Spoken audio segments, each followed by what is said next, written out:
Okay, 6:03, so wanted to call to order. Okay, thank you. Wanted to call to order the meeting of the Surveillance Advisory Board. We'll start with the Pledge of Allegiance.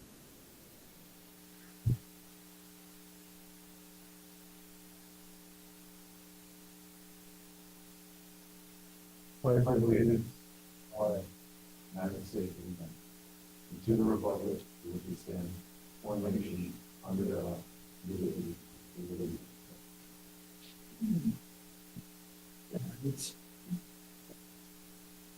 And then we'll proceed to roll call, Secretary.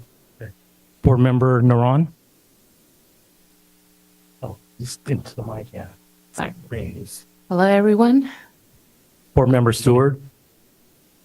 Here. Chair Lee. Present? Vice Chair Moreno. Here. Board Member Ross. Here. Form. Thank you, Secretary. Do we have anyone listed on the community forum? No one. Anyone online? Through the chair, no speakers online at this time. Okay. Okay, we'll proceed to consent calendar and approval of agenda from our last meeting in November.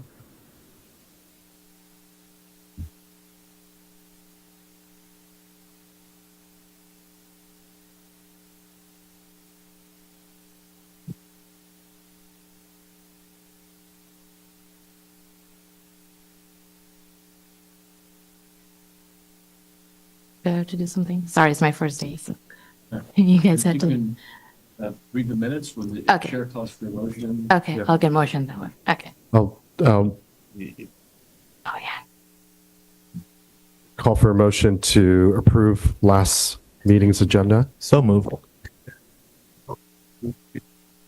Hi. You can do all of it in one motion. So there's two things that you need to do here: approve the agenda and the minutes. I will move the minutes from last meeting in the agenda for today. Chair Lee second. Second. Second. Hi. Oh, can you? Board Member Naran. Agree. Hi. Board Member Stewart. Aye. Chair Lee. Yes. Vice Chair Moreno. Yes. Board Member Ross. Yes.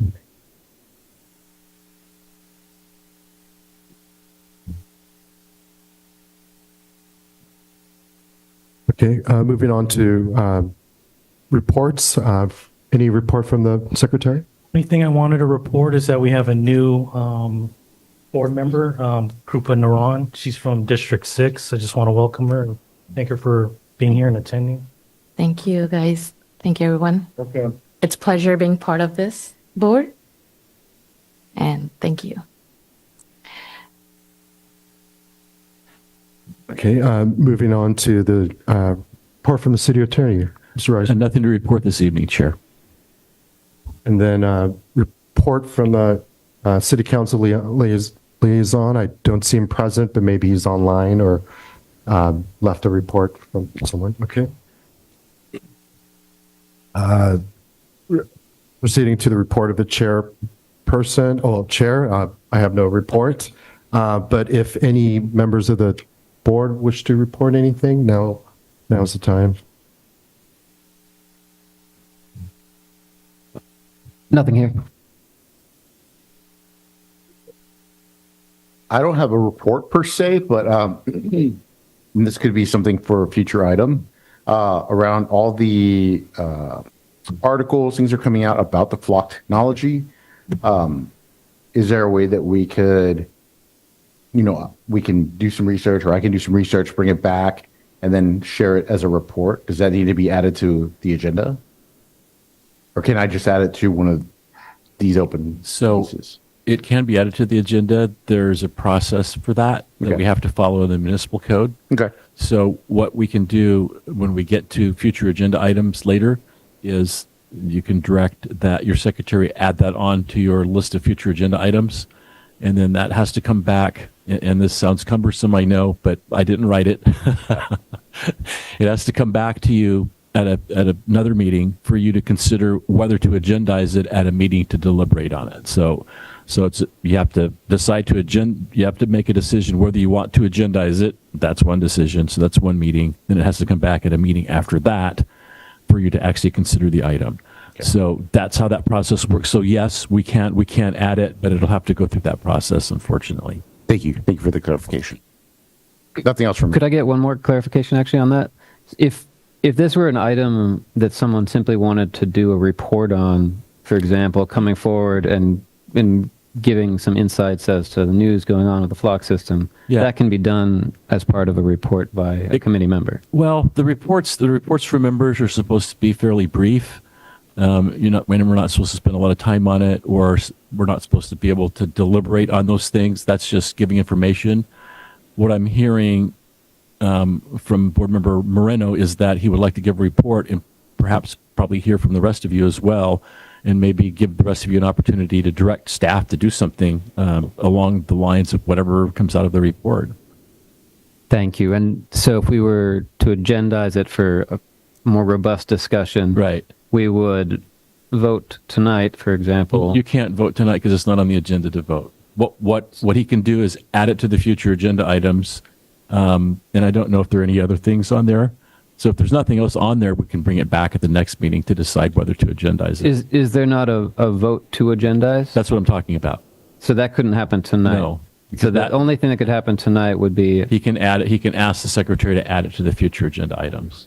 to be voted on as an agenda item next. I know it sounds really cumbersome. No. but So just to clarify, so everybody understands. So one night someone says, "I'd like this to be added to next meeting so that we can vote to put it on a future Right. meeting's agenda." Next meeting that potentially gets added to an agenda. Correct. For the following meeting. That's right. Okay. Quick report, man. Can I just add on that with a quick question for you, Randy? Of course. Rather than it just coming out of the one-time thing, can we just make it a standing agenda item? About Flock, you mean?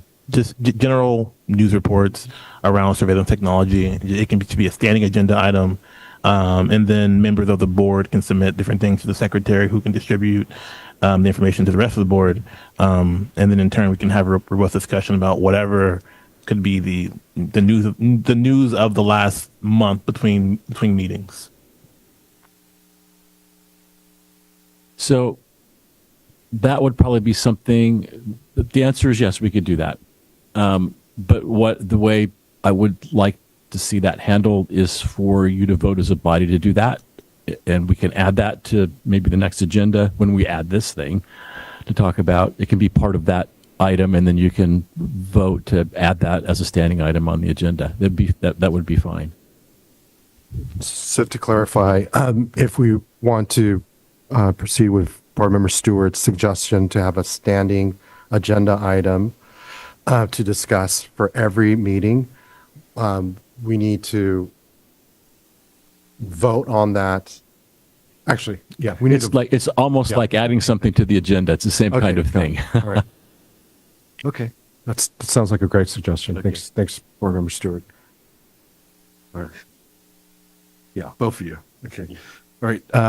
Moving forward, now proceeding to the action calendar.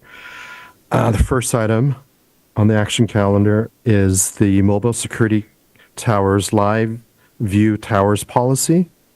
So it's a recommendation to approve Mobile Security Towers LVT Live View Tower policy. Captain. Good evening, Board. You should all have a copy of the latest Mobile Security Towers policy.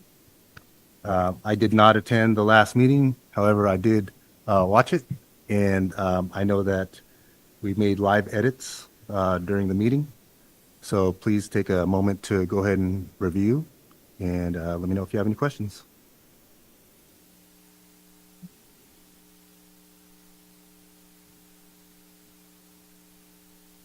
Captain Bautista, I have some questions. Yes, sir. On 435.3, the authorized use piece, D lists training, research, and media relations. Can can you help to define what the research means here, or what it could mean, and also what the media relations could mean? Okay, with regards to research, that would be for researching evidence of any crimes, anything that we are currently investigating. That would be under the research. In regards to the media relations, I don't know if you guys discussed that at all during the last meeting.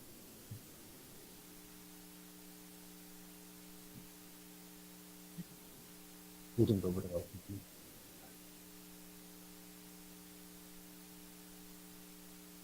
Yeah, just to clarify, I don't know that so I was part of the ad hoc committee for the mobile security towers. I don't know that anybody else had a good review of the policy other than myself and two members not present. Okay. So we didn't go over it last time. So this is sort of the first time some members are seeing it. Okay, I apologize. I might have gotten that mixed up with block. So I could, yes. In order for the public to hear you, you got to pull that microphone pretty close to you. These are not, these are much more directional, it seems, than the old ones were. Okay. I would have to get with Lieutenant Ty and discuss that with him, but we could certainly make note of this. Thank you. My question kind of around that is really to understand a little bit more what those meant.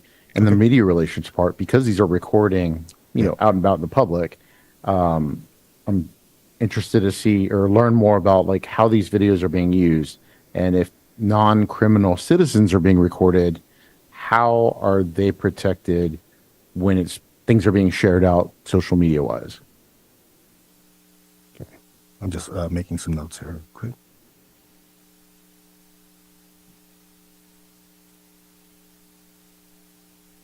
So we do not share any of our videos. We have not shared any of these on social media. Nor do we plan on using it for social media. I believe I'd have to review it again but I believe we have to have prior approval to even share anything with social media, but from the chief, so.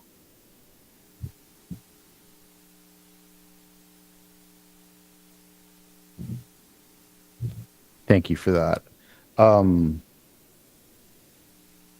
Let's see. Is there the ability on these surveillance videos to block out, like make a blockout blurring of the video? For example, if it's looking out, there's a apartment complex here. There's windows that you can look into in the second floor, third floor, whatever. Is there a way to block that out? I don't think there is. Well, when we do set these up, we make sure that they are lower so that they're not looking into folks' backyards and areas of privacy. Got it. I can provide a little bit of insight into that since we've done it with some of the body-worn camera and some of the other things. There is a way to edit video from any camera where you can redact certain elements of it to protect privacy. So we do that. It's very cumbersome and very expensive, but it can be done. Okay. But it's not being done currently. Yes. Thank you. Well, we do it. We haven't done it on that video, but we have on certain video that we're required to release to the public or to provide to other attorneys. We have indeed redacted lots of video, as a matter of fact. Got it. Thank you.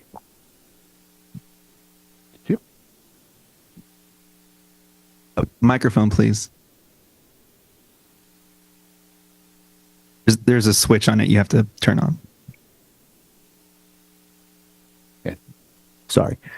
Josh Gatham, Lieutenant of Investigations. There are times where we do have to turn over things to the media per law. For instance, officer-involved shootings, stuff like that. There are times where we could potentially be sharing video if we're trying to identify a suspect. In those instances, if we were to place something on social media or do some kind of press release, we do have the ability to blur out a face or blur out a window, and we have done that in some of the releases we've done already. If the only people in those particular instances that we would not be blurring out would be the person of interest that we're trying to identify. Got it. We're actually required under Penal Code 832.7, which is the law that requires us to release certain photographs and video evidence in officer-involved shootings and some other instances.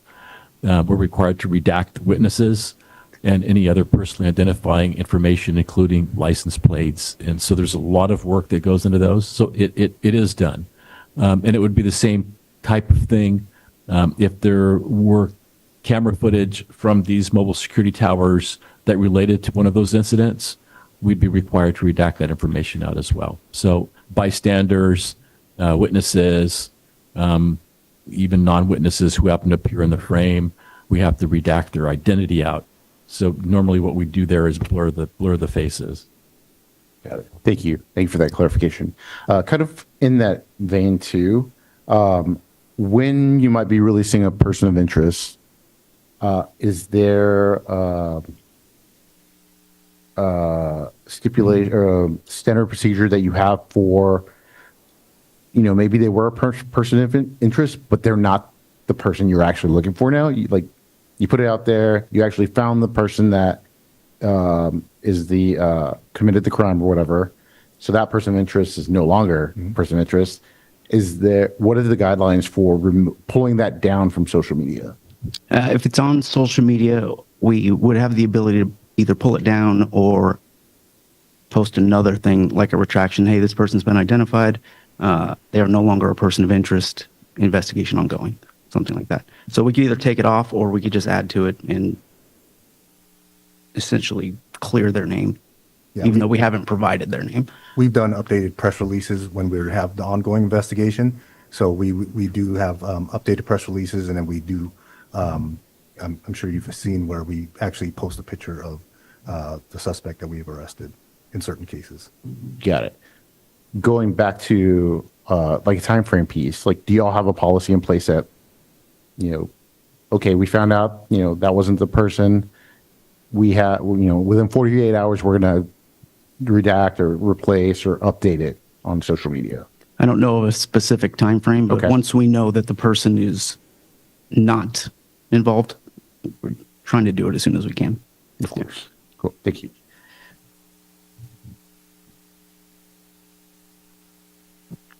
Any other questions on the LVT policy? So my questions are more around the process.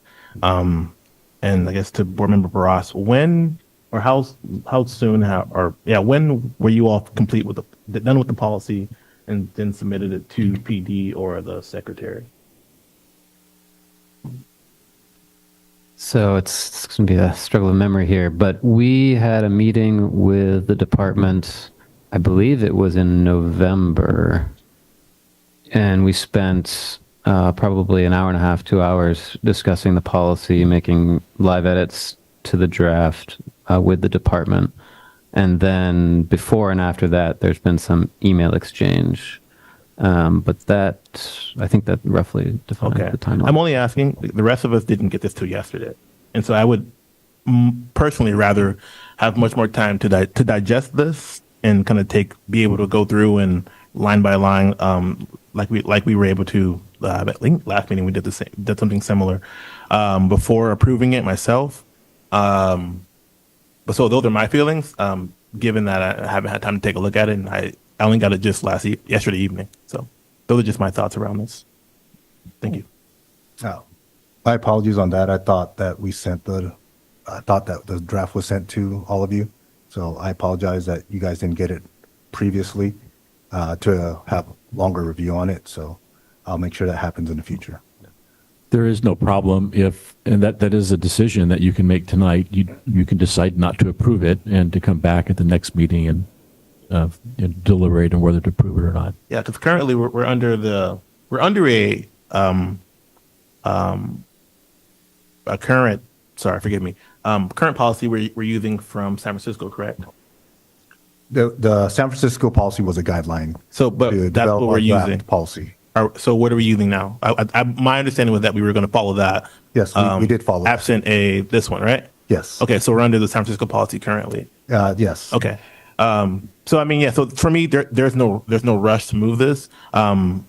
Obviously, the ad hoc committee worked on it pretty hard. And so if it is your desire and you're comfortable with it, I'll follow your lead on this. But just not having enough time to digest it, I wouldn't be quite comfortable unless I hear more things that I guess make me comfortable approving it tonight. Thank you. I have a question. Sorry, I'm just first day.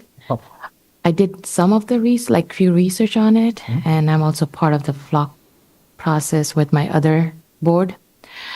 This is something different than the flock, right? Yes. Okay. This is a tower that I see on the side of the thing that monitors everything, like on the side of the road, like the mobile towers that we Yes. see. Okay. I just have a question. So I was reading at the data collection and retention thing, right? And it says it only has the data should be ended by the 30-day storage, right? Unless it becomes like any evidence or for any crime reasons, right? So what that means is the data that's collected on that tower is monitored by an employee every single day. Like is there an employee assigned to that? We have the automated response system. Basically, we have it set up so that it's that we are notified should there be any like cases like vandalism, fights in progress, shootings, things of that nature, and then they will notify our dispatch so that they can put in a call for service to that location to check out what is being observed by the third-party reporting system. Okay, so for that only be there for 30 days. So if something happens and you get to know after the 30 days, you will be able to redact that thing? No, it's only 30 days is what we have. What about the company that we have? I think it's a company that we are taking this. It's a MST is like a company that we purchase that tower from, right?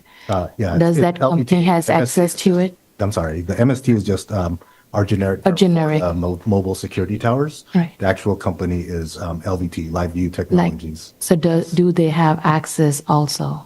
It's just my. do they have- After the 30 Yes. days, I would have to ask them if they could still access that. But No, they don't. They don't? It deletes after 30 days. yeah, because I know that if we wanted to longer retention, we would have to pay for it, which we don't. So essentially, we have 30 days to contact the company and request the video to keep it for evidence for as long as we need it. Okay. Okay. And after 30 days, even they don't have it. It purchased, Oh. yeah. Okay. Thank you. I'm sorry, one more. Does the company also have access to like the redaction that you do it, like, as you mentioned, that you can, put the blurry to the people's faces and everything? So when these videos are getting recorded, does the company also have access to it, right? While you guys have access to it? So when you guys do make changes to your side, does it also get changed to the company side? No. No, that's that's done by a different company that we pay for to make those redactions. If I could touch on that a little bit, we're getting I'll call it the raw video. We're getting the unedited video, unredacted video, because sometimes we don't know what happened. So we need to see who's involved, where they were, and what actually happened. Yeah. If it comes to a point where we're then going to release it, we would be responsible for redacting it. LVT is not going to release this to anyone except us upon our request. Okay, so there is an agreement, like they cannot. Correct. Right. The data that they record, we have ownership of. They don't own it. Okay. So they're storing it, yes, but we own the data. Okay. Thank you. Board Member Ross, questions? Yeah, thank you. So a couple things, and since I'm the only one here who's had a lot of time to review the policy, I wanted to point some things out as well.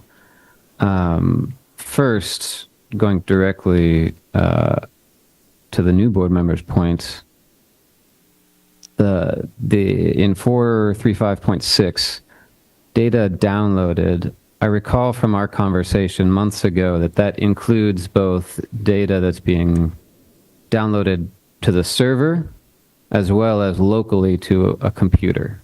Is that right? I just want to make sure that this section 435.6 applies to both types of data. So if something's downloaded to a computer off of the server, the same data retention policy here will apply. Correct. My understanding is when we request the video, they send us a link to the video. We can view it, we can download it, and then once we download it, we're downloading it to evidence.com for storage. Correct. And if it's downloaded to the local computer, you'd have the same retention policy. Correct. If you're talking about the 30 days, no. So if we download something that's going to go into evidence, it gets kept in evidence for as long as it's needed. Yes. Right. And then there's a retention policy that covers evidence that's no longer needed.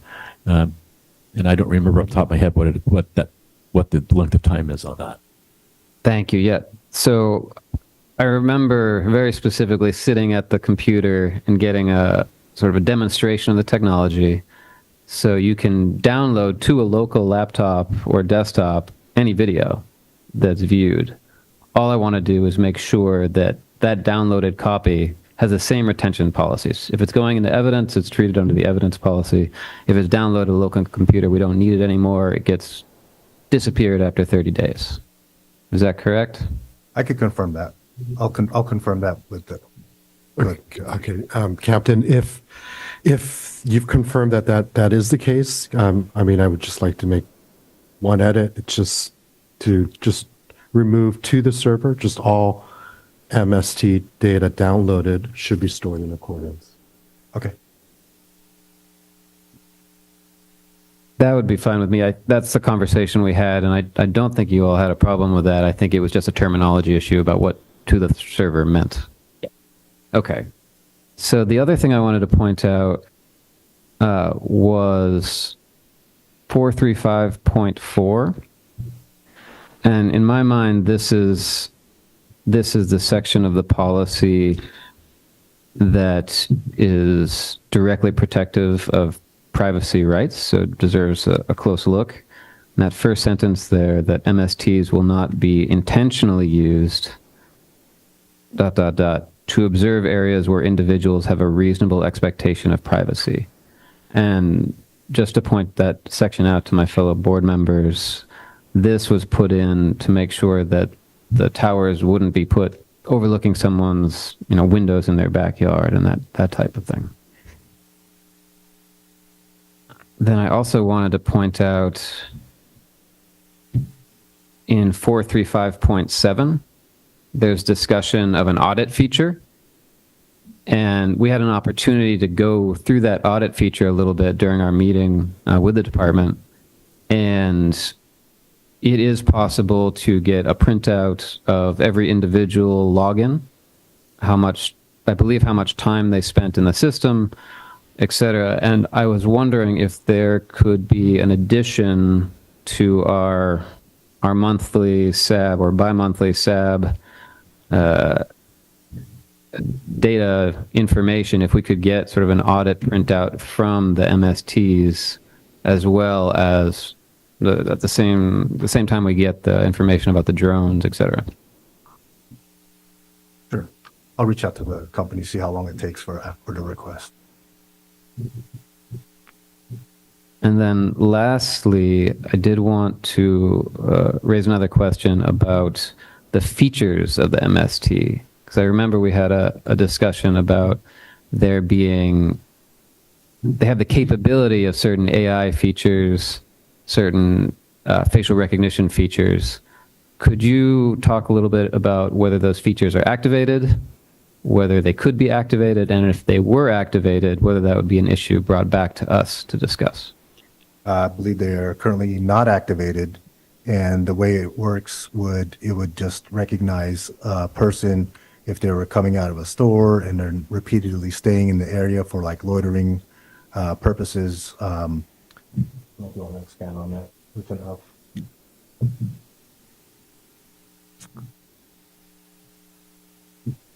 So the live view monitoring, it senses humans within a certain area. So if they loiter within a certain area for a period of time, and I can't remember if we set it for 30 seconds or 60 seconds, it triggers on the back end for the security company to pull up the video feed and to see what is going on there.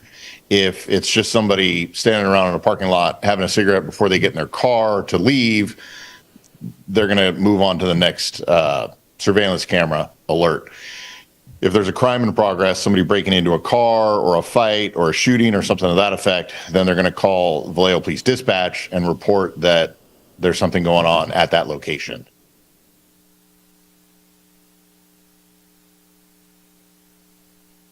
And correct me if I'm wrong, there is some sort of additional AI technology option that would cost more money. Is that right? There may be. I don't believe there's any actual. There's no facial recognition or anything like that turned on. I think the AI technology might be built into one subject in an area, triggering the alert for the person on the other end of all of the monitors to look, or how that might be an AI feature that they're using to detect, because there's not one person sitting in a room with 5,000 screens up watching them all at once. They're sitting in a room with a couple of screens and they get an alert that there's a loitering issue. Or if we were to set them up, say in a construction site, the hours of 6 p.m. to 6 a.m., there would be an alert for any movement in that area, because you would assume after all the construction workers went home, to the time the construction workers come back in the morning, people that are in that area are there to steal tools or, building supplies or things like that. So they can set it up for different times to alert the person who's on the other end who's doing the live monitoring. Okay, so I think I understand. So the LVT, the company who operates these devices, has a technology to set timelines, to maybe some AI sort of facial recognition technology on the back end, but nothing that the police department is controlling. Correct. We did determine the time frames for the parameters, because we understand most of the ones that we're putting out there are in public spaces. So they're crowded parking lots. So we didn't want to have a 5 or 10 second loitering time, because it may take you more than 10 seconds to walk from the front of the store to your car, and you might be in the view of the camera the entire time. Whereas if somebody's loitering there for an extended period of time, just standing, looking in different vehicles and things like that, that's when we wanted it to trigger for them to look at and decide if there was any type of criminal activity. Whether or not we get the phone call is based on what the person on the other end of the monitoring sees when they tap into the feed.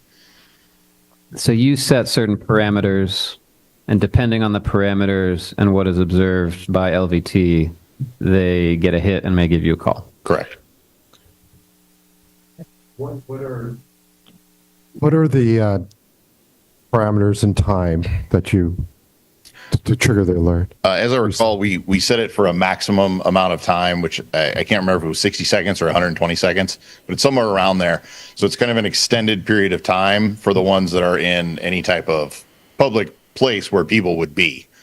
If we were to move a trailer tomorrow to an area where no one is supposed to be at any time, say around some city solar panels or something to that effect, where nobody's supposed to be inside the site, we would set that time frame for 5 seconds, so that if there's a person walking through, it would trigger on the other end. So we can change the time that it makes them alert to look and see what's going on.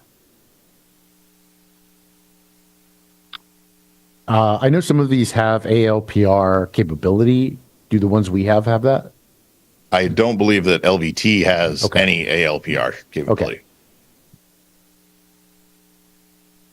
Since we know that the company has the ability to do some facial recognition technology aspect things or biometrics, can we add something to this policy around like that it will not be used, like facial recognition technology or biometric analysis on the MST footage is strictly prohibited without a warrant? Is that something we can add to this?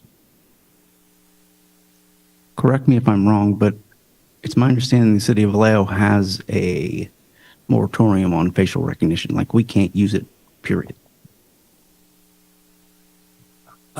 I don't remember that, but I do know that the department did try some software and it wasn't. You found that it just really wasn't workable, and the chief made a decision not to use it.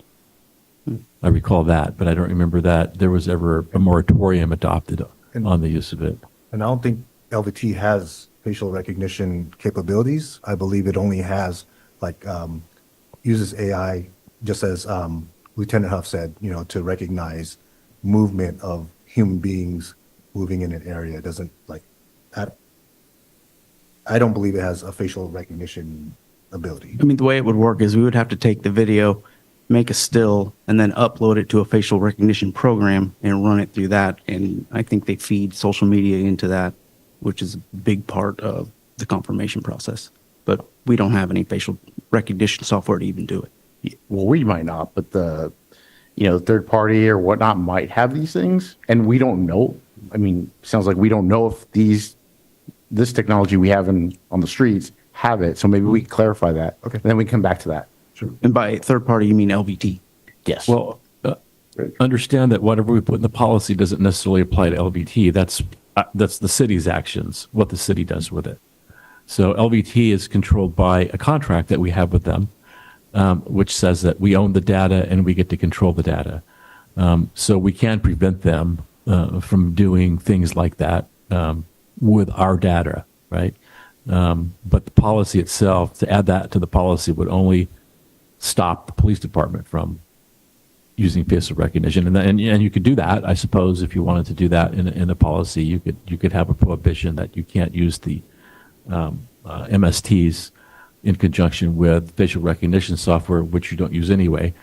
So that could be added to the policy, and it would again just prohibit the department, though. Yeah. All right. Thank you.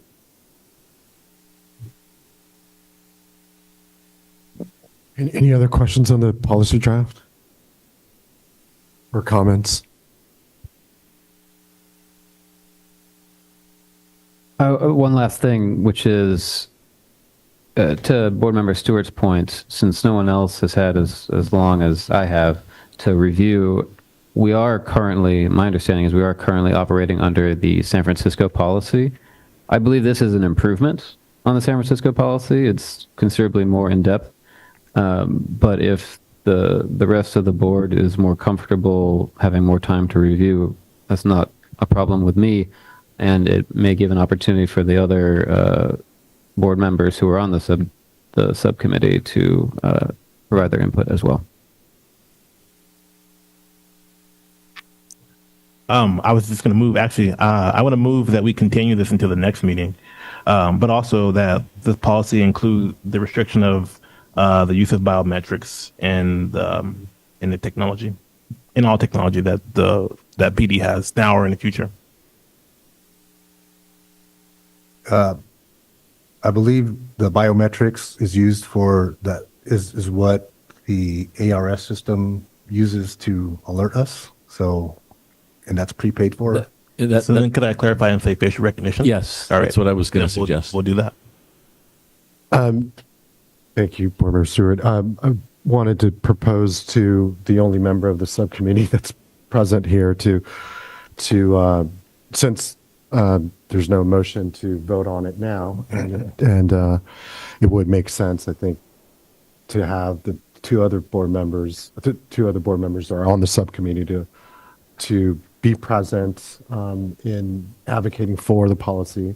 So, in preparation for the potential motion next board meeting, could you take this to the other members of the subcommittee, the draft, and propose some edits that addresses some of the concerns that some of the points that the board today has raised?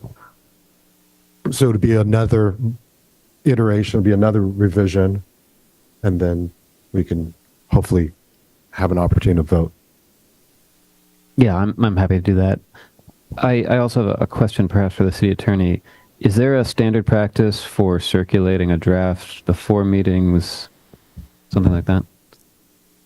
No, we try to distribute the agenda packet to you at least a week in advance. Sometimes that doesn't work out that way, depending on how quickly staff is able to get everything put together. The legal standard is for a regular meeting, the agendas have to be posted 72 hours in advance of the meeting for a regular meeting and 24 hours in advance of the meeting for a special meeting. We try and do more than that to give you an opportunity to read what's in the packet before you come to the meeting. If the subcommittee were to provide the secretary with a draft, perhaps a week or two before the meeting, could that be circulated ahead of the agenda? It could be circulated ahead of the agenda, but I would caution the board not to talk to each other about it. Okay, thank you.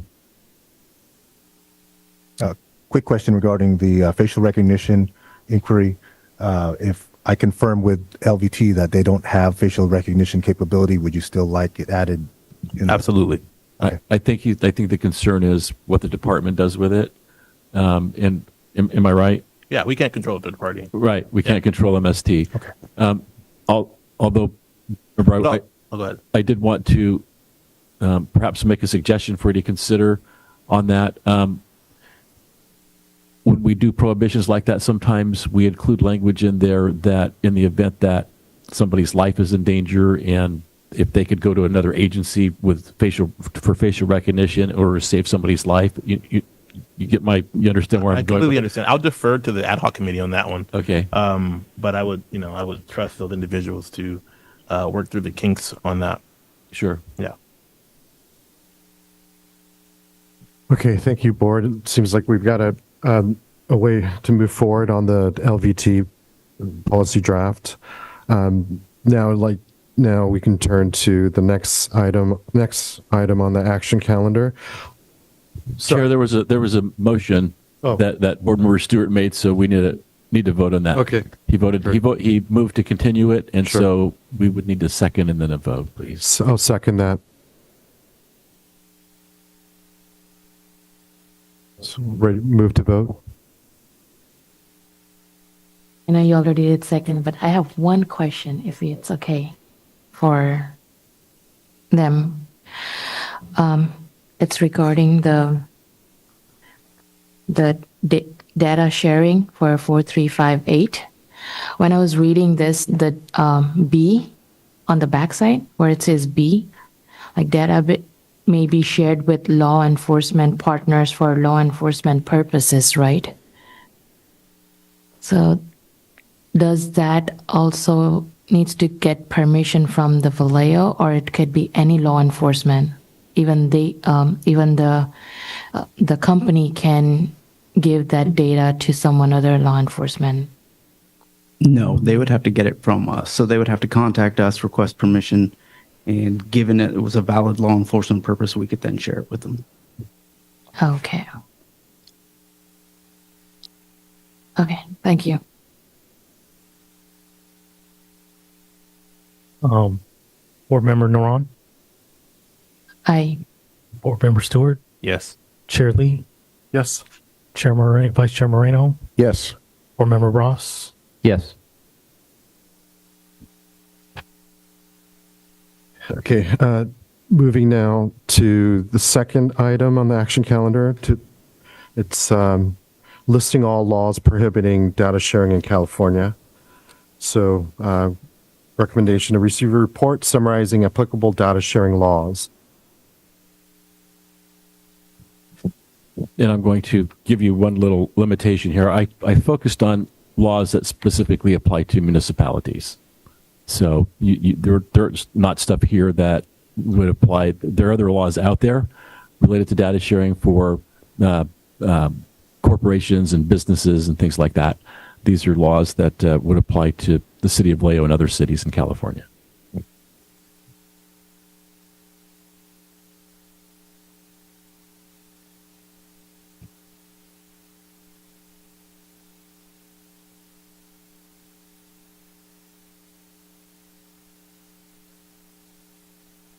And of course, this is a very brief synopsis of what each of them is about. There's a lot more to them if you read them.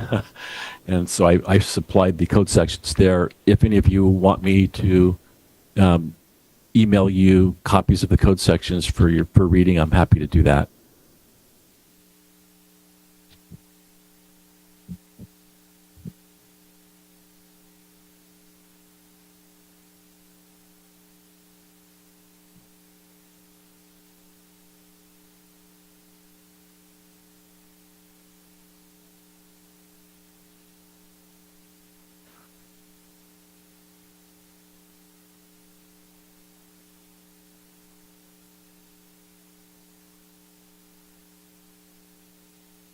Just a quick question. So we're just receiving a report. There's no action. There's no action for you.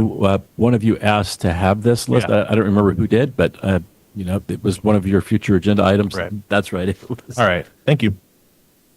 I mean, so then I guess I'll move that we accept this report. You don't even need a motion. No. It's purely informational. You're certainly, All the the board better. can discuss No, it if you want to yeah. discuss it. That's fine. Yeah, if anyone has any questions or comments, now would be a good time. Okay, looks like I do. For quote unquote partner agencies, do we have sort of MOUs or contracts with such agencies? Are they picked by the captain? How are they determined? Partner agencies that we would share data with. Yeah. You mean if another California agency comes to us and asks for data, how does that work? Is that what you're asking me? Yes. For example, in the mobile security tower policy, we refer specifically to law enforcement partners. That would be a question for Captain Batista.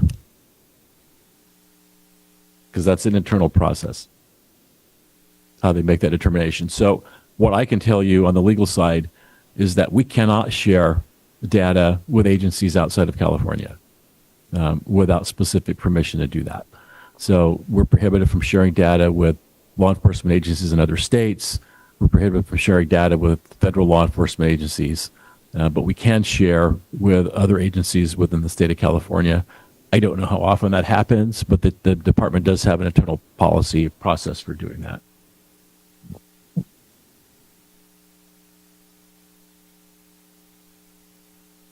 As a follow-up there, I guess I do have a question for Captain Batista then. Is there a process for designating partner agencies, or is there just a big list? And how does an agency get on that list, or is it just all California law enforcement for sharing data?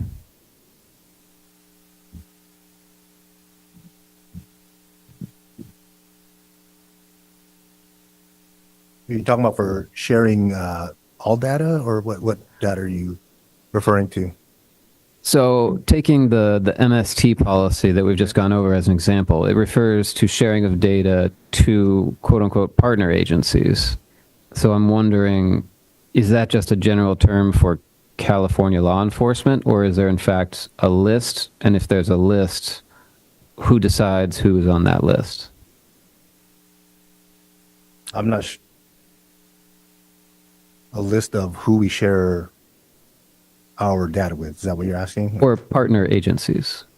I mean, we generally share with agencies within California. We don't really get requests from outside agencies, depending on, I mean, it depends on what the investigation is, right? So if, say, one of our suspects went out of state and it affected an agency out of state, then they would have to get their search warrants with regards to getting our information.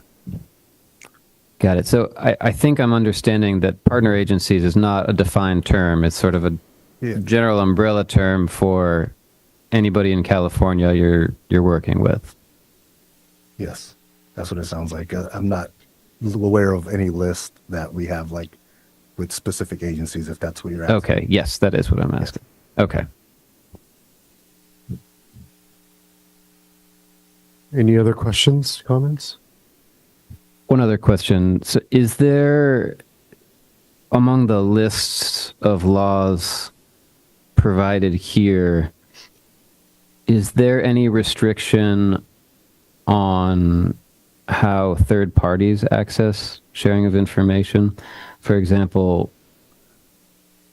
I've heard of situations where data was shared perhaps internally within California from one law enforcement agency to another, but then that data was subsequently shared broader to an agency outside of California. Do any of these laws restrict that sharing? They do, yes. So, for example, the California Values Act, which prohibits us from sharing data with federal immigration authorities. If we shared data about suspects with another California agency, they also would be prohibited from sharing that same data with the federal government. The same thing with these other laws. In other words, all the California laws apply to every California law enforcement agency. As a follow-up to that, is there any restriction on us sharing data, sort of knowingly doing so, or similar terminology with an agency that we know or perhaps should know is then subsequently going to share that data abroad? I think if we had some concerns that there was an agency that was misusing our data, Yeah, exactly. that we would put a stop to that. Absolutely. But is there any sort of law that you could think of that would apply to Vallejo in such an instance that we should know, or we do know we shouldn't? Okay. No, we don't have an affirmative duty to go out and investigate every single agency that asks us for data. I think there's a presumption if it's another law enforcement agency that it's legitimate. That's not to say that somebody on the other end couldn't get our data and misuse it in some way without our knowledge. Certainly that's possible, and that's a risk. And there isn't, other than the laws that apply to us, right? There's nothing else that would necessarily prevent them from doing that, except they'd be breaking the law as well. So, and then if you find that out, there are ways to do that. The Attorney General has the authority to enforce most of these, and the Attorney General could start an action against that particular agency and put a stop to it that way. So there is an enforcement piece of it. It's just that the only way we would probably be involved in it is if we found out, and then we would report it to the appropriate agency, the Attorney General, to take some action. Follow up on that. I'm just curious to know what the vetting process is for a information request to share coming from another a partner law enforcement agency in California. Is there any reasonableness evaluation, or is it just any kind of request that comes in that's obviously vetted to be a lawful law enforcement agency within California? If they request it, you share it. I think there's a presumption, and Captain Batista can chime in on this, as far as the internal process in the department. But from the legal perspective, I think there's a presumption that since all these laws apply to all law enforcement agencies, there's a presumption that people are following the law. And until you have some information to tell you otherwise or to make you suspicious, I think that you have to basically make that presumption. I'm not sure how you would go about vetting agencies, unless there's, I guess you could Google them and see if there's a news story or something about them misusing data. I mean, that's probably something simple that we could do internally. Yeah, I was just curious to know if there is an internal evaluation that vets the process. Apparently there is none. That it's just automatically shared as long as they're a law enforcement agency within California. Yeah, I don't want to say automatically shared. There is a process. They can't just come in and get our data. They make the request, and there's a process that happens in the department before that's released.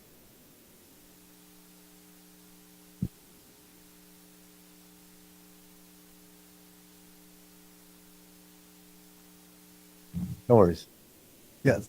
So it's like we don't have someone just coming in carte blanche. Hey, can I see the LVT towers on Friday at 5:30 to 7:30? Things like that. So anytime we have an agency request from an outside agency, especially within the surrounding areas, within the Bay Area, within California, generally we will have them assigned to either the sergeant, detective, or lieutenant of investigations to say, okay, hey, this is what I'm working. Generally, we go over the case and they tell us what they're looking for. And we believe that we were doing a canvas in your area and we observed an LVT tower or we observed a flock camera, something of that nature. And then that correspondence is basically what we use to vet that they're actually conducting a criminal investigation. Correct. And I would say it's vice versa. That's how we get information from other partner law enforcement agencies. And we have had a number of them over the last year or two where the person we are looking for is in a different county, a different state, a different city, and we need to either have them access their stuff and see if it's of interest or request for, video in this area, and they can send it to us. But it's all based off a conversation about what the investigation is about, why we want it, and how serious is it. And that is taken into account.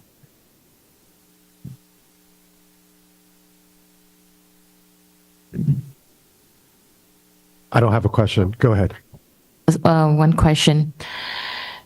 As you mentioned that there's a process, right, to approve the data sharing if it's requested by another firm. Is this just the one officer or the sergeant that make a decision? Or let's say this firm wants something and you assign a sergeant, right? And that sergeant go through the process and find out, and will that final approval will be done by the sergeant, or that sergeant has to go through another, like a person who is above it and get approved? So is it like a multiple approval process, or is it just the individual making a decision with the firm? Yes. And then transferring? It's generally whoever receives the information is going to handle that. If it's for instance, Lieutenant Catham, he oversees the investigations division. So he would now distribute that information to his sergeant, who would designate a specific detective to go ahead and take care of that request. We do have partners within surrounding agencies or anywhere in California, Bay Area, that we work constantly with. So they may have that working relationship where, that they already know that person, say, hey, I'm working a robbery series and I need blah, blah, blah, blah, blah. So they could work with them directly as well. Okay. If I may also, Overseeing. often cities will reach out to us because they might be working a robbery series that ties into a robbery series we have. And so the information they have, we would want, and the information we have, they would want. And that happens often. And if those cases, and they usually are already assigned to a detective, I would then vet that information and then see who these cases from Vallejo are assigned to in detectives, have them reach out to this person to collaborate on what they're going to do and what's best for the cases. Makes sense. Thank you. Okay, any last, go ahead. Well, one last question for the city attorney, perhaps, on the laws governing data sharing. Can you think of any laws here that might apply to a city sharing with a third party that then is subsequently shared outside of California? For instance, if Vallejo were to share information with a contractor who then provides that information to a federal agency. So we don't share information with agencies that aren't law enforcement agencies. If you're talking about LVT, for example, that stores our information, and if they share it, that's a contract violation, right? And then it would subject them potentially to a lawsuit from us or termination of the contract.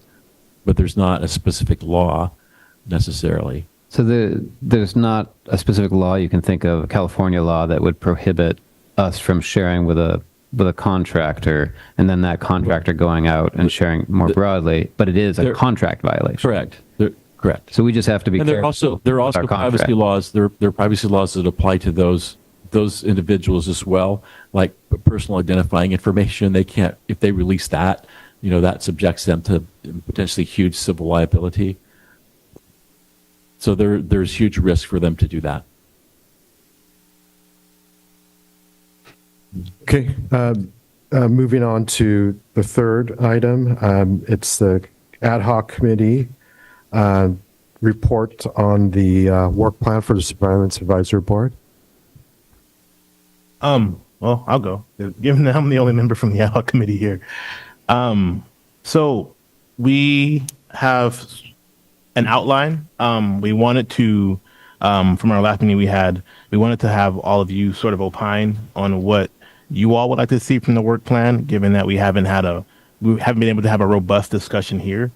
And so just to remind you all, a few things that we were discussing were the community engagement plan, an audit policy, potentially having training for board members, and the exploration of seeking outside professional expertise. I know we have a few on this board now, but obviously you all won't be here forever. And so having that built in, I think, will have this board be as educated and as well versed as it is now in 10 years.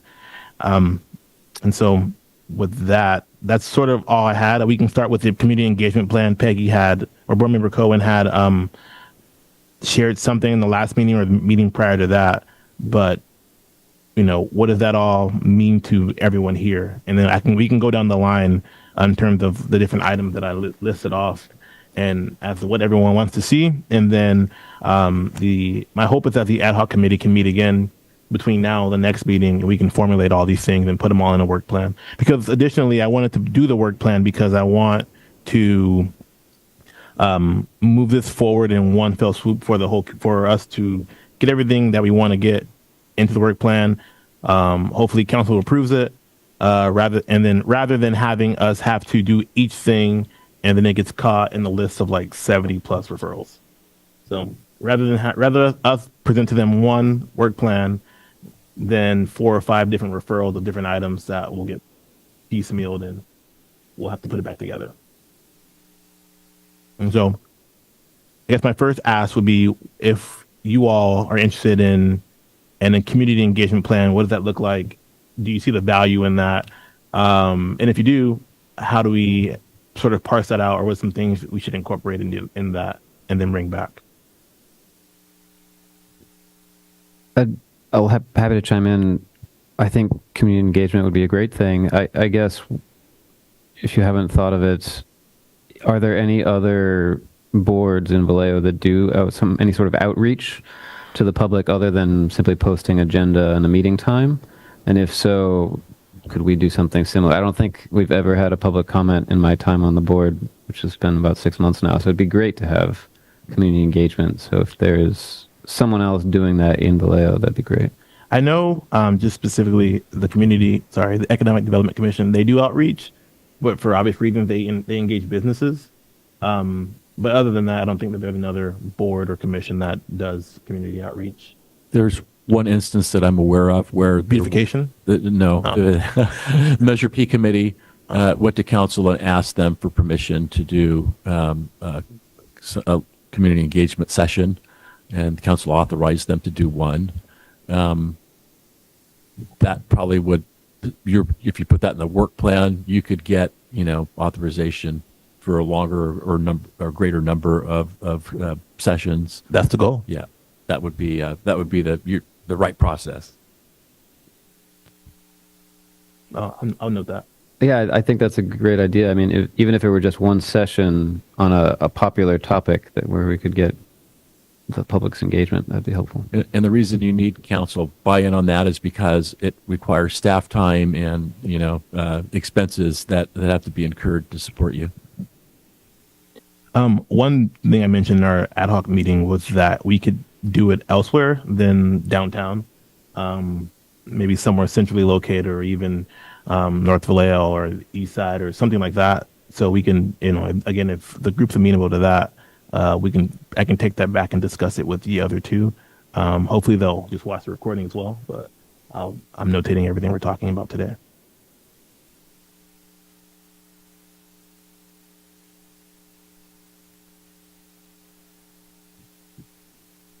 Anyone have any thoughts?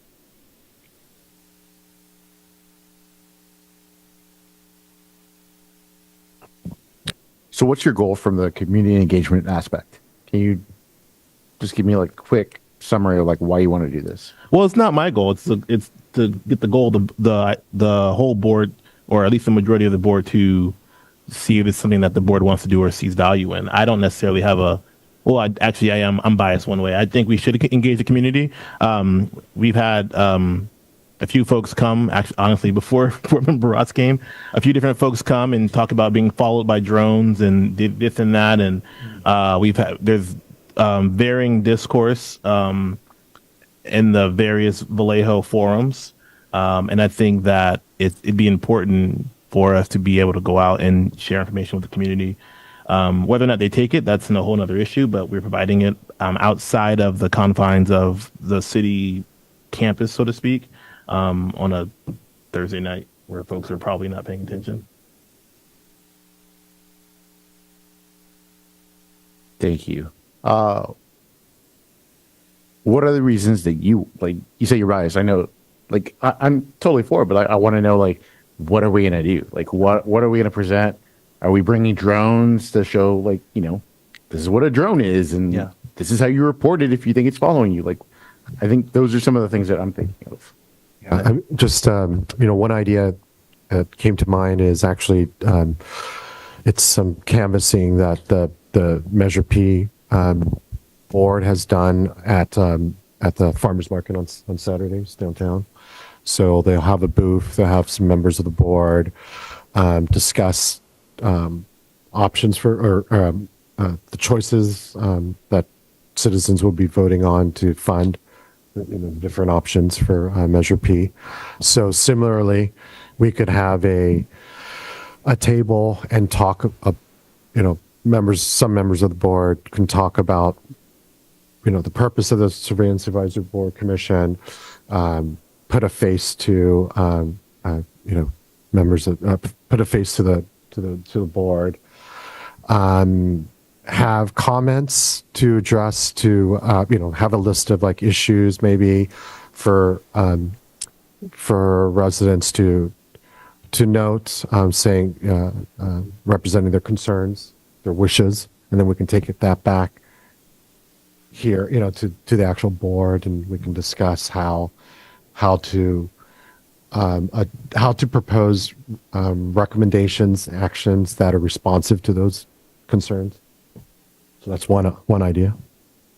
I like that. And again, and when it comes to this, what that looks like, this is a blank canvas. I don't have a particular frame of thinking on it. But having all of here should be helpful to developing what that could potentially look like. And we can even build off of, forgive me, of the assembly bill. I think it's the AB 8 something where you guys talk about the military equipment, usually annually in this room. And we could do something similar to that where, actually Lieutenant Tai had a presentation he already shares about each device that PD has. Talks about the drones and the cell towers interceptor device that we have. And so we could, do something similar to that. And even have, or, if we're going to be at the farmer's market, have PD there with us and, share the information there. It's whatever we all, the group wants to see, we can just put it together. Yeah, I think I'm aligning with that piece where I think it would be vital if we have representatives of the police and we're there as well. We can talk about that. We're helping to build that community engagement and the knowledge of, what's being used here. And also, we can emphasize, as we'll get into this soon, the numbers, why it's important for people to call gunshot, if they hear a gunshot, rather than relying on a technology. But we're going to get to that in a bit. I just have a question, even for the PD. They're trying to do the community engagement, right? Can we add it to the PD already had a program, the community meetings that you guys do every month to certain part of the Vallejo.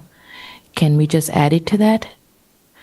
Isn't there is a I think she's referring to the community watch. community Or watch? This was going on. Yeah, the community watch stuff has been, I think that's something going on, right? Community watch, and even the PD night outs. Can we do it in that? So that way we're not, you guys are already there and maybe we can be there. So we're not, like your time is also essential, right? So we can try to minimize the cost and everything and everyone's timing. Maybe because that's a part of the community, right? And PD is involved with it. And if we are trying to do a community engagement, I think something that works with you guys, we can try to merge it together, maybe like merging it together. So that way we are, minimizing the cost and their timing. So there are like these community events or this night outs and other things going on. So we can try to see if we can merge with them in one of the community events and be part of it. Yeah. That's just trying to meet the cost.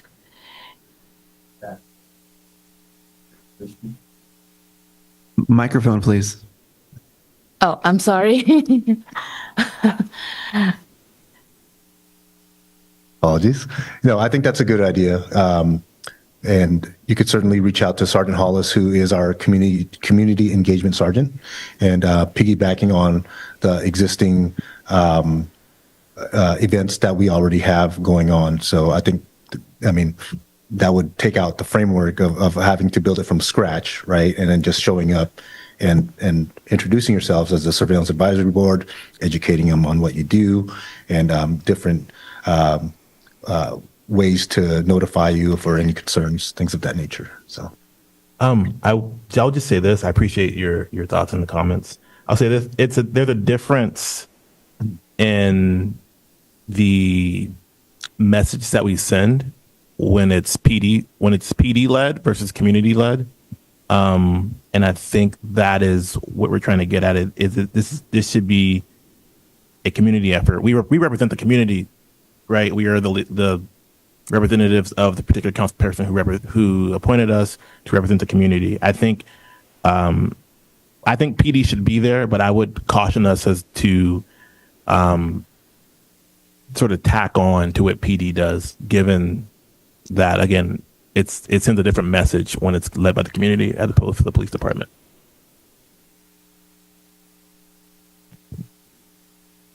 I would add one thing to that, which I agree with.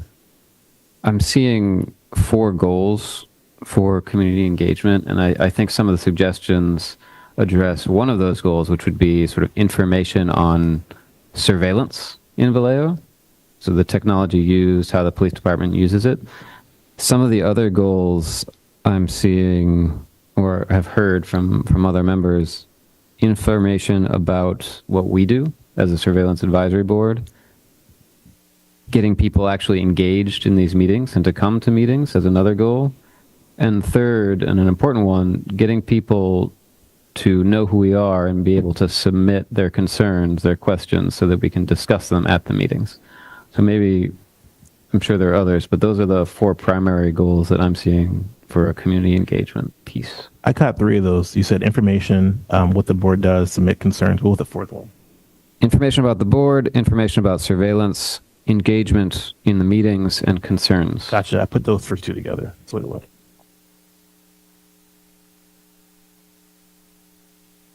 Okay. Well, if we are all done with that one, I'll proceed to the audit policy, and to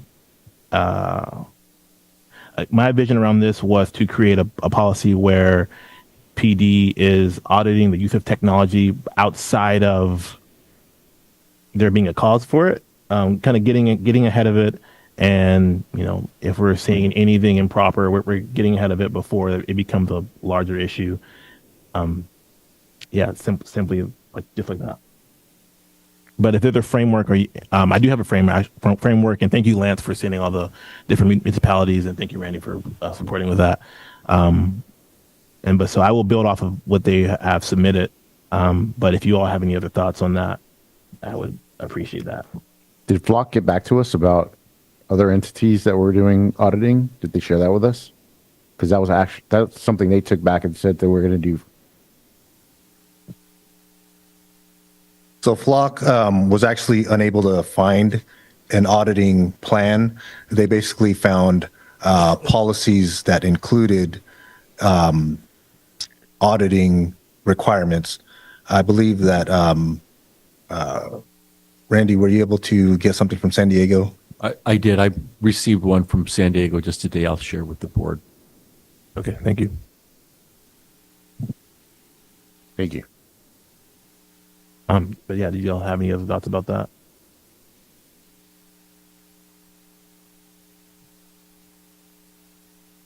A question, I guess. So you're imagining a framework for auditing all surveillance technology as opposed to individual technologies. Is that right? Yeah, it's less about the technology and more around the use of the technology. And so if person A is,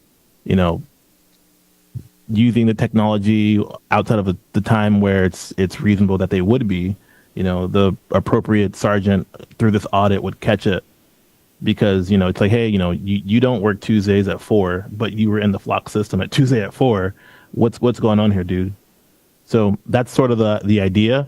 Because I remember specifically asking about checking different footages and that doesn't happen outside of there being a cause to do so.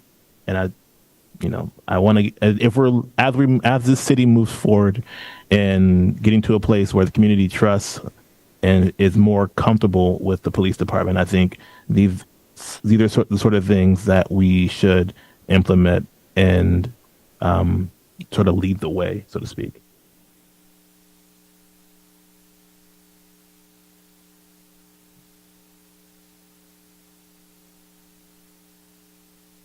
Okay, I can move to the next thing.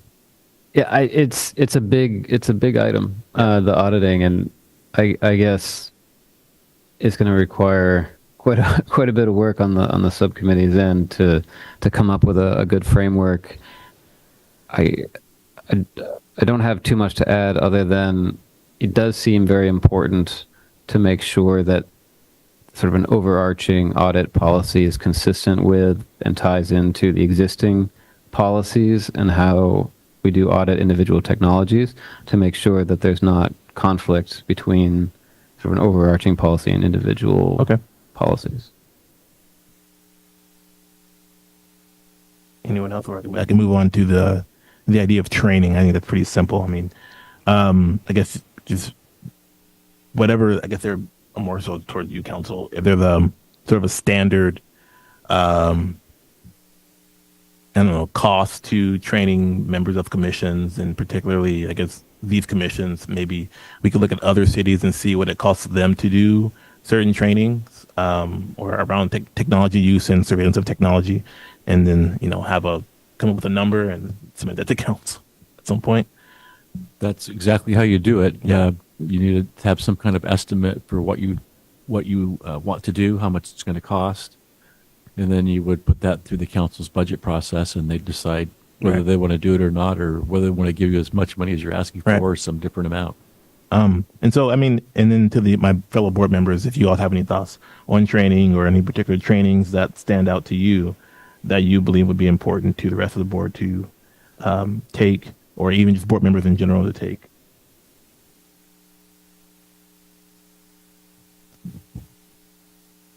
I would say the training on the Brown Act and how to conduct yourself seems built in already.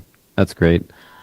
As far as sort of getting people up to speed, it would be helpful to have some sort of training as to what the board has been up to for the past X amount of time, what policies are at the forefront of thought for that year, things like that. Because, for instance, when I came in, coming in almost completely blind, and it is a learning curve to understand what we're working on now, what was done 2 months ago.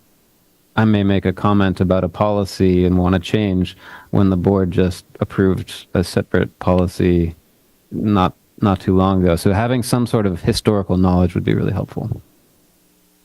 I guess that would be built into it'll be more towards the secretary and council. Yeah. Okay. I guess I would just defer to the experts down here. Are there any conferences or like one-day seminars that you are aware of that would be helpful to this particular work? I know the previous commissioners have received training, or at least a presentation from an organization called Oakland Privacy. Yeah. That is a citizen watch group for surveillance technologies, particularly in Oakland. But they also have presented and advised not only our commission but also San Jose's, the other surveillance advisory board, besides Oakland, us, and them. Anyway, so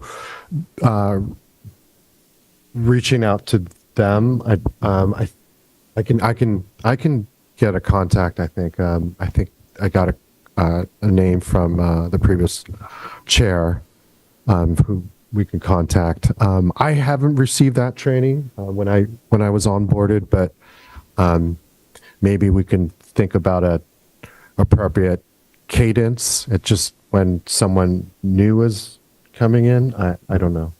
Okay. So no, I'll take the action to come back to the board if recommend a name with a contact. We probably should, it would be a good idea, in my opinion, if we gave the board the Brown Act and decorum training and Political Reform Act training every year as a refresher, because you do tend to forget that over time. And the Brown Act is fluid. It changes just about every year. So I think it would be good to include that. And it's not that difficult for us to do that because we have the slides all queued up all the time for all the boards and commissions. So we could certainly add that as part of your training program. Okay. I just have a process question here.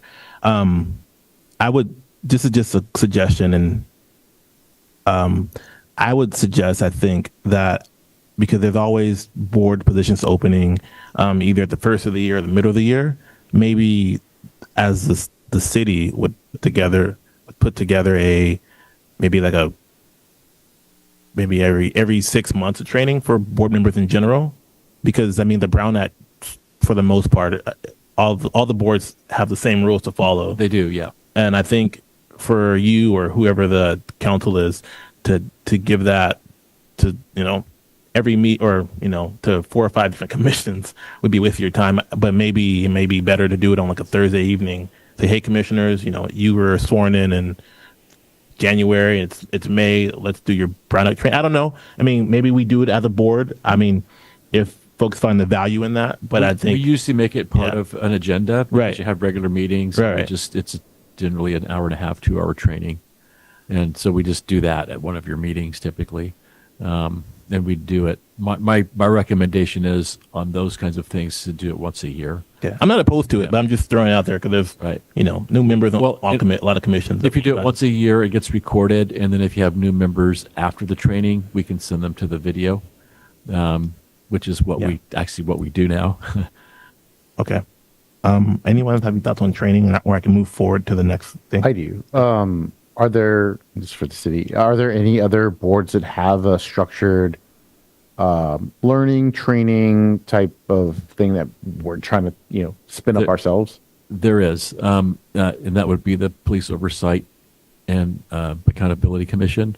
They have a set training that all of them have to take before they can actually serve on the board. But aren't those the legal requirements, though, right? Well, they are in the sense that we wrote them into an ordinance, but it's the same kind of thing that you're talking about. What is it you want to get? What is it you want to train? And there's also a more fluid element to that, in that the chief of police can develop a curriculum for them on additional training that he thinks is worthwhile. I don't know if there's something that the police department could do for training you, since most of the surveillance equipment happens to be in the police department. that's maybe something that might be worth a conversation with the police department to see if there's something there that they could provide some training on or some insight to. Okay. Since you are the surveillance advisory board, I don't know, maybe, drone operations or those kinds of things. Just, I think we've actually done that before. We did some trainings early on when the board first was standing up. So that's a possibility. Can I just say, I think to the premise of your question, I don't think they have a formalized training for boards and commissions. Generally not. Yeah. Other than all of them do the Brown Act, the Public Records Act, and Political Reform Act, and the city's decorum rules. Yeah, I don't, because most boards don't have work plans. I don't think they know that they can submit work plans. Yeah. So we're inventing the wheel. Well, no. Well, I mean, we are. Yeah. We're doing this, and we potentially are creating these things that could be a template for other boards to do. But To be fair, I'll give a shout out to board member Garcia from the Economic Development Commission for, working through this with me. So you can thank her. nice. If no one else has any thoughts on the training, I can move forward to the last thing here. The only thing I'll throw out there too is maybe there are some low cost, no cost trainings that we could set up, put it together. It's on the web, and we can share that out. Because then we're not having to figure all this out. It could be like an easy drag and drop thing. We get all the most important information that we work together to come up. Okay, what do we need? What do we want to show for anybody coming on, or refresher or whatever, and then we can just have it all there, easy. Not have to do too low lift. Okay. And then the final thing here, and if I miss anything, you guys can for sure add and let me know. Would be exploring outside consultation. So finding individuals who are professionals in the field of police surveillance or privacy attorneys. And so that the board can have, that legal advice outside of the city attorney's office. And if we can source something for free, that'd be great. But, exploring the different opportunities, and maybe that may mean having someone on a retainer, or if that means having a consultant on an as-needed basis, then, we can do that as, figure out what works for the group, and what you all would envision with that, if that's something that you even envision. What would be the process by which we would bring someone to speak at a meeting? I mean, I would presume outside of an invitation, if we wanted to have someone on like contracted, we would have to just write up an RFP, right? Or your office would write that up, right? So the way the municipal code and the charter are set up in Vallejo, if you wanted an attorney to come in, that has to be done by the city attorney's office. Okay. We probably wouldn't want that person to come in as a legal advisor. We would be okay with having that person come in to give you a presentation, for example, on privacy laws, right? So that you have an understanding of that. And we have people probably now that we have contracts with that we could get to do that potentially. So that's an option. As far as other speakers go, it's the same type of process, only without us necessarily involved, except for the contract part of it. Your problem is going to be getting the council to budget funds to do that for you, because you don't have a budget right now, right? Actually, I think you may have $1,000. I think the council budget $1,000 for every board and commission. So that would have to be, again, something that you would have to go through the budgeting process so that you could get funds to do that. Could you clarify when you say I have to go through the city attorney's office? What do you mean? Like the process, but does that mean seeking approval? The hiring of attorneys is all attorneys are hired through the city attorney's office. If it's for legal representation, if it's for someone to give you a presentation about various privacy laws that apply to municipalities, that's different, right? we could get someone to come in and do that for you, provide training on that, and you know, and teach you about those kinds of things. I guess my question is, does it require the approval of the city attorney's office to get that legal advisor? Yes, Okay. But that could be directed by the council. it can be. Okay. Yes. Thank you. So, hypothetical, if I knew someone who was an expert in privacy laws and they were willing to come and speak without fee, I would first have to get approval from the city attorney's office? No. If they're going to come in and speak and basically provide training to you, Yeah. right? No, that's not. They're not going to be a legal advisor. Then they're going to So, provide training to you. Got it. So what would be the agendizing procedure then? So I know this person, I bring it up at a meeting to the rest of the board, do a motion. Same process as everything else. It's that two-step process again. Got it.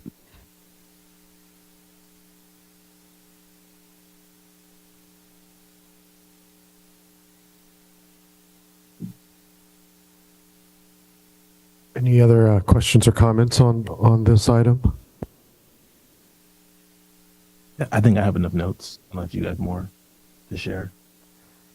Okay, moving on to information calendar. We got the monthly technology usage reports, and I believe there's a question from Board Member Moreno.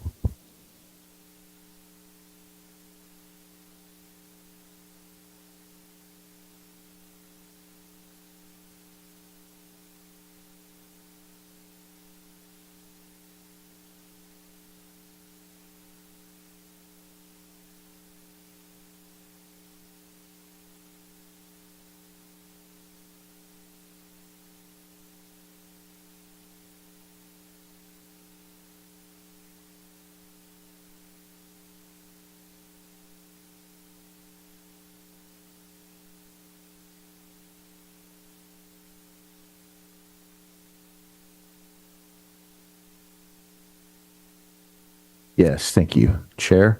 My question is around the Raven page. So we had 11,277 total alerts. And then it breaks down the, gunshot, multiple gunshots, single gunshot, total gunshots.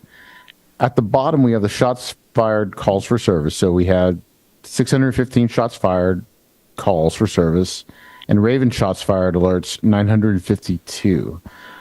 How are y'all getting this 952 number?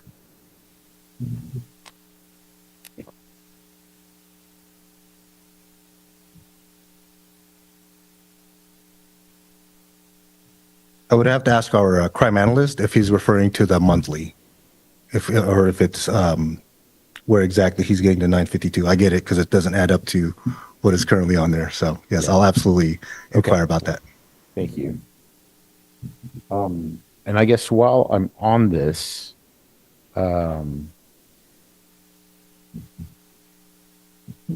looking at the numbers, it's great that we finally have like a year captured, a year's worth of data, except for that 952. We'll disregard that.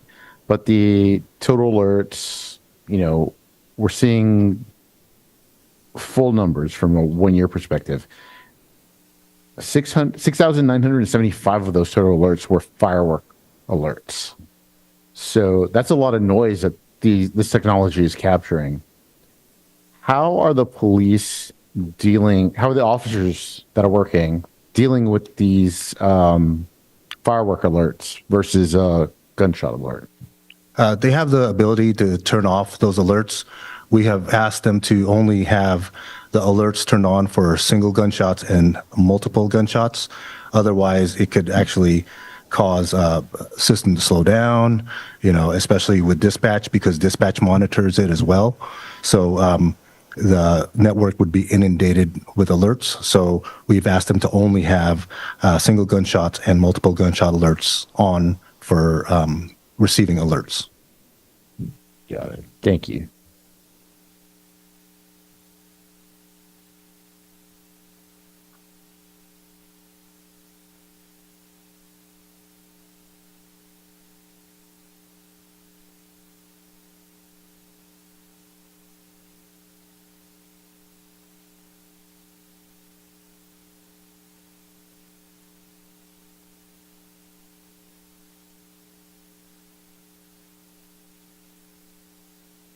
How are we going to be able to, or how, with the sheriff coming next week, 2 weeks, how are they going to be able to log into the system as well and use the Raven?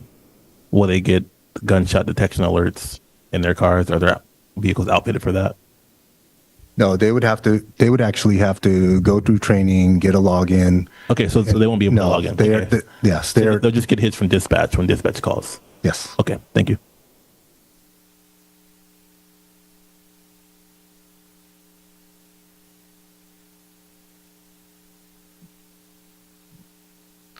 Any other questions on the reports? No questions on the reports, but I would reiterate my request, if it's possible, to get a log of the MST audit.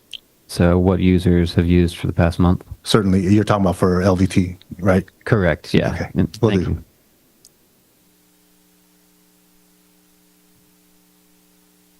I have a question around Raven again. From these,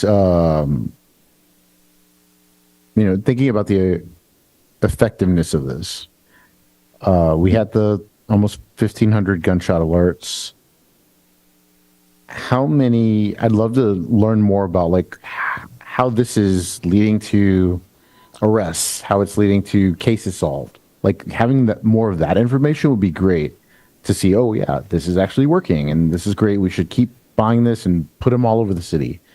But I don't see that here, and what I see is it's not great on paper. It's not great because all we have tons of noise, sideshow alerts, and firework alerts, but what we're really trying to get to, the gunshot alerts, are a fraction of that. So are there ways that we would be able to see that, like outcomes from this relation, from the technology leading to results? Yeah. So this 3-page document is what we have for the combined alerts. That has basically, it's basically saying that someone called in. There was a reporting party that called in addition to having the gunshot alert. So it's technically a confirmation of this alert because it's coupled by a separate party that's not even associated with Raven. So this is what we are using for confirmation. If we needed to take a deep dive into every single, please keep in mind also that Raven is only covering 4 square miles of our 49 square mile city. So it does not capture every single gunshot throughout the entire city. So we would have to look into every single case that had a gunshot or a gun involved, and to see if they noted that Raven was used in their investigation. Got it. Thank you. And so now wrapping my head around that, these gunshots that were reported, called in, are these from all over Vallejo? Or are these only in the areas where Raven is set up? Because that skews numbers if it's outside of where Raven is. It's only where Raven is. Okay, cool. Thank you. Yes.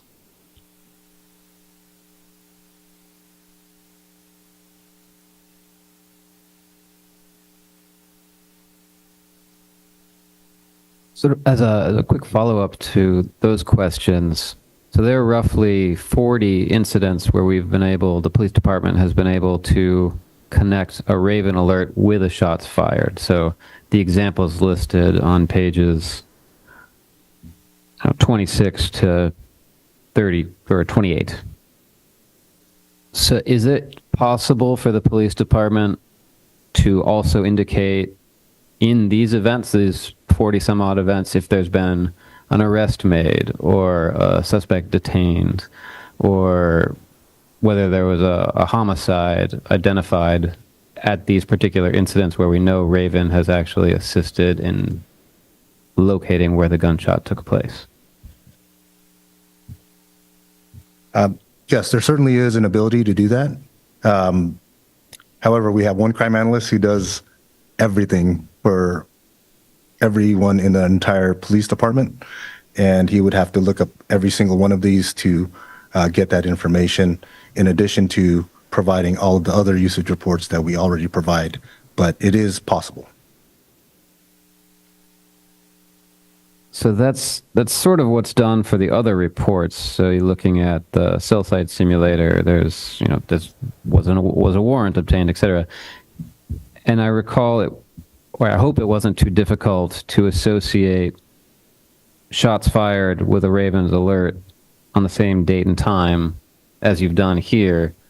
So I think it may be worth asking how much effort that would actually take. Sure. If we can identify that there were shots fired, that there wasn't a Ravens alert, we know there was a car sent out, because that's when you determine to send out a car, right? When you get both a Raven alert and a shots fired call. Yes, that bumps up the priority. So there can be instances where, like we've discussed in the past, right, where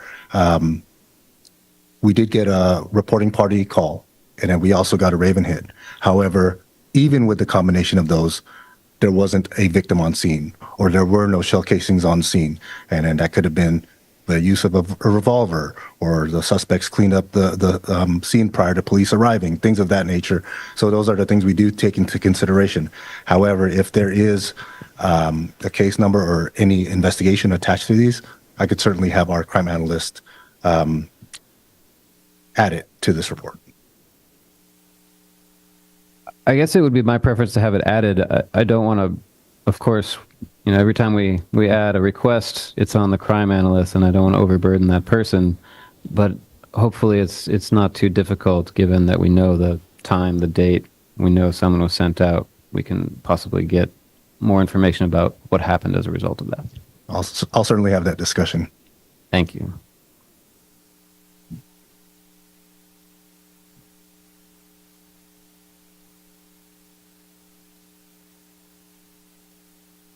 Any other questions? Yeah, I do. Now jumping to ALPR. Again, great to see, a snapshot of a year. So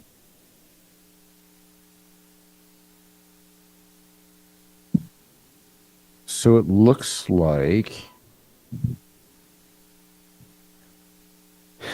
there are tons of stolen plates that are being recorded from this. There was 72,705 alerts for stolen plates, but only 63 recoveries. So that's a recovery rate of about 0.08%. So is this similar where these hits are coming out and going to the officers, and they're, seeing the stolen car 200 times a day? Like, how is this large number only leading to a small recovery? Or like, where's the data showing like all that huge number of all these hits coming into like cases being solved? Or, again, how is these numbers comparing to results? So there's a variety of factors. There could be we could receive a hit or an alert, and officers aren't able to respond to it. They could be on a crash in the area, and they could receive a alert and they're unable to respond to it. A lot of it is our ability to respond to those these alerts, and unfortunately, a lot of times we are tied up. We don't have the manpower to even check them out and respond. There are a ton, as you can see, of alerts that we receive, whether it's actually a plate or a vehicle. However, our ability to respond is limited by the calls for service that we have on the board, and that is what we prioritize.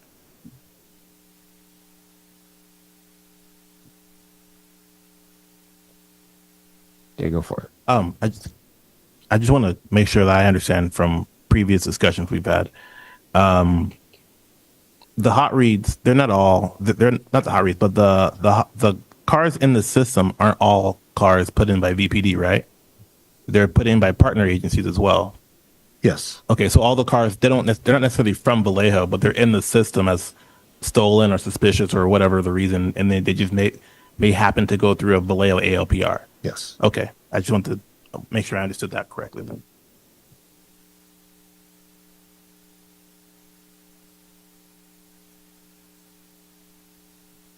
Any other questions before we move on? Comments?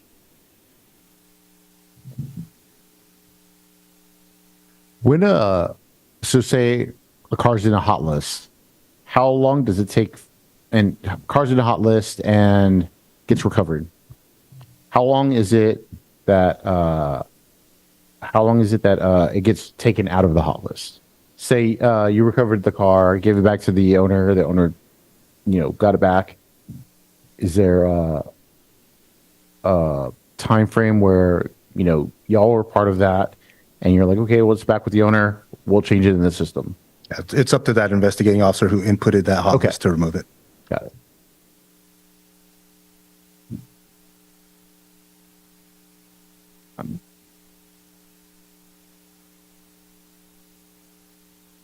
Okay, let's move on to future agenda items.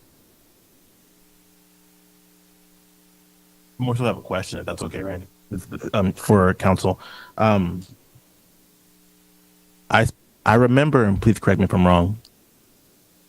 In November, the council finally approved this board having monthly meetings in November. Okay, so then I guess this is our first monthly meeting, and then next month we'll have another meeting, and hopefully we'll have at least 10 this year. Okay, well, thank you for the clarification. Yeah, they're set for the third Thursday. Third Thursday? Right, third Thursday. All right, thank you. Okay, any other future agenda items?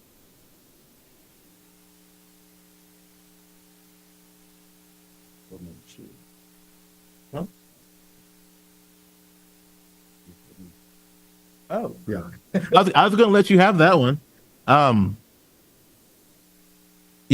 guess I will ask that we agendize. That's just fun to say sometimes too.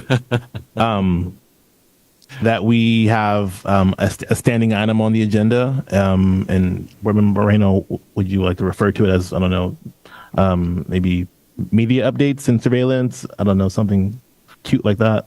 All right. So yeah, if we can have that come to a future agenda where we talk about things that are happening in the world of surveillance.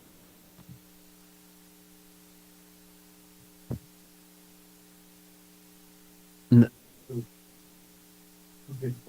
as far as the two ad hoc committees, we'll have the work plan. We would have to double agendize to get the work plan back? No, because you're already doing it, so, Yeah. right? That's Okay. already been assigned and agendized once, so yeah, no problem. Excellent. Then I would move to also include the mobile security tower policy on the next agenda as well. Yeah. Great. Okay, I have one more thing if I could. go for it. Sorry, thank you. I just love hanging out with you guys. If we could have a standing item as also that just, reports from ad hoc committees, even if we have none, we can just move forward through that. Is that possible? So I would suggest not doing that because ad hoc committees are supposed to be temporary. Right. And if we create something that, I mean, for the time being, sure, we can add, I understand what you want. Yes, we can add each of the ad hoc committees on. If we have none, we'll just move forward. For a report, absolutely. Okay. And then when you're through, we can just pull them off. Yes. Okay, thank you. Super. Now I think we can, move to adjourn. No, you don't need a vote. That's okay. For future, but yes, you can adjourn. Okay, You don't need a motion. You're the chair. You get to do it. Thank you. We're adjourned. Thank you, everyone.